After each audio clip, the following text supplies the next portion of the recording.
नाजरीन आदाब, आइए डालते हैं आज की अहम खबरों पर एक नजर।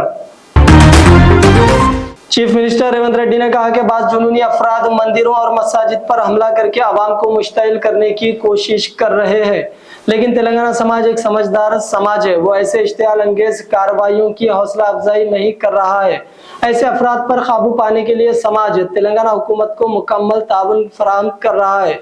हाल ही में सिकंदराबाद के एक मंदिर में मूर्ति को नुकसान पहुंचाने और उसके बाद हुए तशद्दुद के वाक़े का हवाला देते हुए कहा कि तेलंगाना के शहरी ऐसे वाक़यात के खिलाफ चौकस रहे।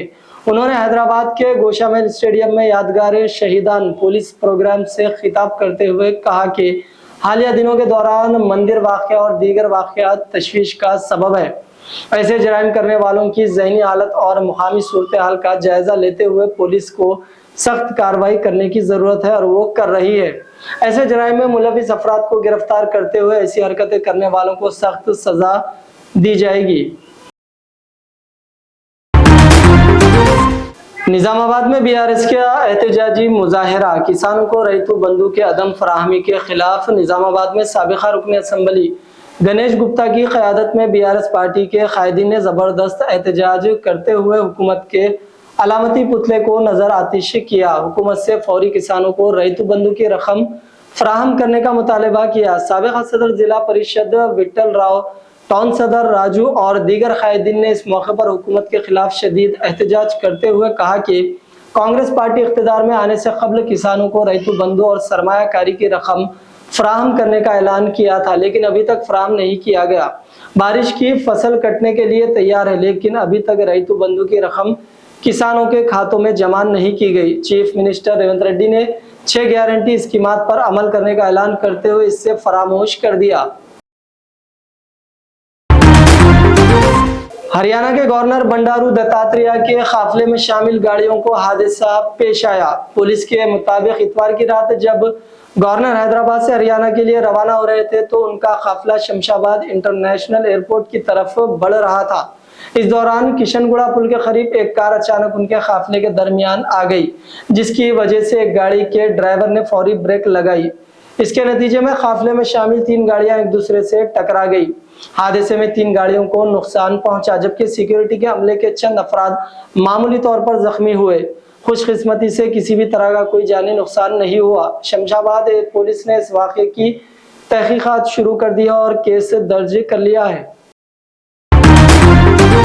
तेलंगाना में नंबर प्लेट पर टीएस की बजाय टीजी लिखवाने वालों को महकमा ट्रांसपोर्ट की वार्निंग। तेलंगाना महकमा ट्रांसपोर्ट ने मोटरसाइकिल सवारों के लिए एक अहम वार्निंग जारी की है, जो अपनी पुरानी गाड़ियों की नंबर प्लेट्स में तब्दील कर रहे हैं। हाल ही में तेलंगाना हुकूमत ने टीएस को टीजी में तब्दील करने का हुक्म जारी किया है, जिसके बायस कुछ गाड़ियां मालिकीन अपने नंबर प्लेट्स में टीएस की बजाय टीजी लिखवा रहे हैं। महकमे के हुक्काम ने इस मामले पर वजाहत देते हुए कहा कि टीजी सीरीज सिर्फ उन गाड़ियों के लिए लागू की गई है जो नोटिफिकेशन के उजराई की तारीख के बाद खरीदी जाएगी। अगर कोई शख्स अपनी पुरानी गाड़ियों की नंबर प्लेट पर रियासती कोड टीजी तब्दील करता है तो उसे छेड़छाड़ तस्वुर किया जाएगा। महकमा ट्रांसपोर्ट ने सख्ती से ऐलान किया है कि इस अमल में मुलविस अफराद के खिलाफ कानूनी कार्रवाई की जाएगी। इस वार्निंग के जरिए महकमा का मकसद लोगों को क़वानीन की पासदारी की अहमियत से आगाह करना और गैर कानूनी सरगर्मियों से रोकना है। अवामी आगाही के लिए यह भी जरूरी है। मेरे वालिद शेर थे, मरहूम बाबा सिद्दीकी के फर्जंद का जज्बाती पोस्ट।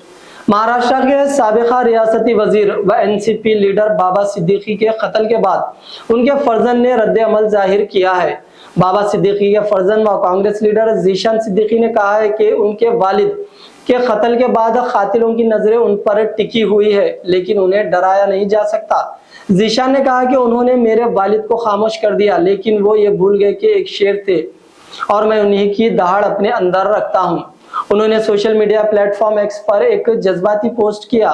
जीशान ने लिखा कि मेरे वालिद का कत्ल करने के बाद वो मुझ पर नजरें गड़े हुए हैं और समझते हैं कि वो जीत गए।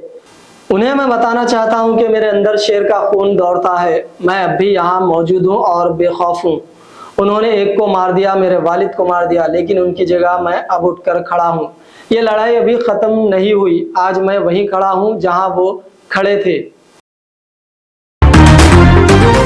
जम्मू कश्मीर के गांदरबल दहशतगर्दाना हमले में 7 अफराद की मौत हो गई। अब फारूक अब्दुल्ला ने गांदरबल हमले पर पाकिस्तान और दहशतगर्दों को सख्त लहजे में खबरदार किया है। फारूक अब्दुल्ला ने वाज़ेह तौर पर कहा कि कश्मीर किसी कीमत पर पाकिस्तान नहीं बनेगा। उन्होंने गांदरबल दहशतगर्दाना हमले की शदीद मजम्मत करते हुए पाकिस्तान के हुक्मरानों को खबरदार किया। गांदरबल हमले में फारूक अब्दुल्ला ने पाकिस्तान को खबरदार करते हुए कहा कि कश्मीर पाकिस्तान नहीं बनेगा तो नहीं बनेगा। उन्होंने कहा कि दरिंदों ने उनको शहीद किया, यह बहुत दर्दनाक है।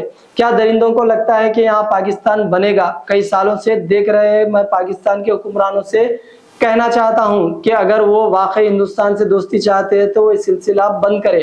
पाकिस्तान को निशाना बनाते हुए उनका मजीद कहना था कि कश्मीर पाकिस्तान नहीं बनेगा, नहीं बनेगा, नहीं बनेगा। अपने मुल्क की तरफ देखिए, अपनी तरक्की पर तवज्जो दीजिए। जब 75 साल में पाकिस्तान नहीं बना तो अब कैसे बनेगा?